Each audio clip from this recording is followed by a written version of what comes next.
I'm going to have my calculator in the screenshot. I hope this is clear, but basically you've got a astronaut working on the Hubble Space Telescope, which is orbiting the Earth. So the space telescope is right here, and there's an astronaut, I guess, here, and he's or she is working on it. So the idea is we want to figure out the force of gravity. The person seems weightless because they're sort of floating around when you've seen videos of them just sort of floating around. And the question is, are they weightless, or is there a force of gravity acting on them? And if there is a force of gravity, what is its value? So let's try to figure that out. Since this is not on the surface of the Earth, we're going to use the universal gravitational equation, big G, mass. Now the two masses involved here are the mass of the astronaut and the mass of the Earth, because we want to know the force of gravity from the Earth, and the distance between them squared. So let's just stop for a minute and talk about the distance between them, because this is a little tricky. The information on the question says 600 kilometers, but what is that? The 600 kilometers is strictly this distance, 600 kilometers. We talked about this before. It's the distance from the center. So this is the distance from the center of the Earth. So in order to do this correctly, we have to also take into account the radius of the Earth. And the radius of the Earth is given on the equation sheet. It's 6.38 times 10 to the 6th meters. So this is in meters, this is in kilometers. Let's be really careful about how we put those two together. So in this case, D is going to equal 6.38 times 10 to the 6th plus, this is 600 kilometers, it's basically 600 times 10 to the 3, right? Kilometers is 1,000 meters. So 600 kilometers equals 600 times 1,000, or 10 to the 3 meters. So you can figure that out. So when we go to add this together on my calculator, this is how I'm going to do it. 6.38.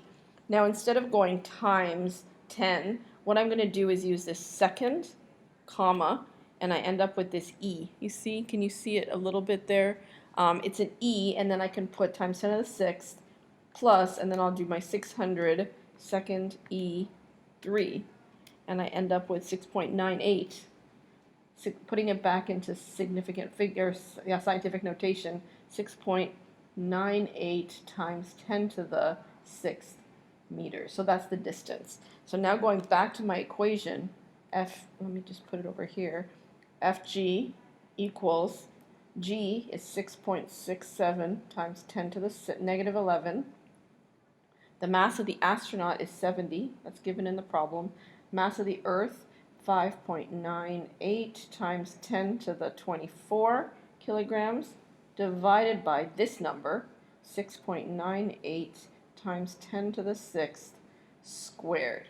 And when we do that, I'm going to actually do it here. You can slow it down if you want to see it, but 6.67 e negative 11 times 70 times 5.98 second e negative 5.98 times 10 to the 24, and then divided by, and if I'm using the EE function, I don't need to put in parentheses, but I mean it doesn't hurt.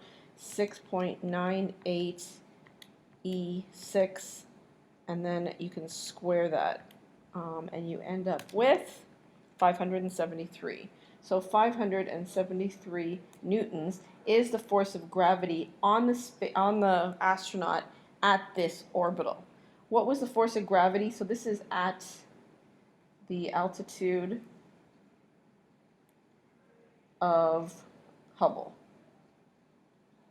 Now, if I wanted to calculate what his force of gravity is just on the surface of the Earth, I would just go Fg equals mg. Since he's 70 times 9.8, I get 70 times 9.8, I get 686 newtons. So he certainly weighs less.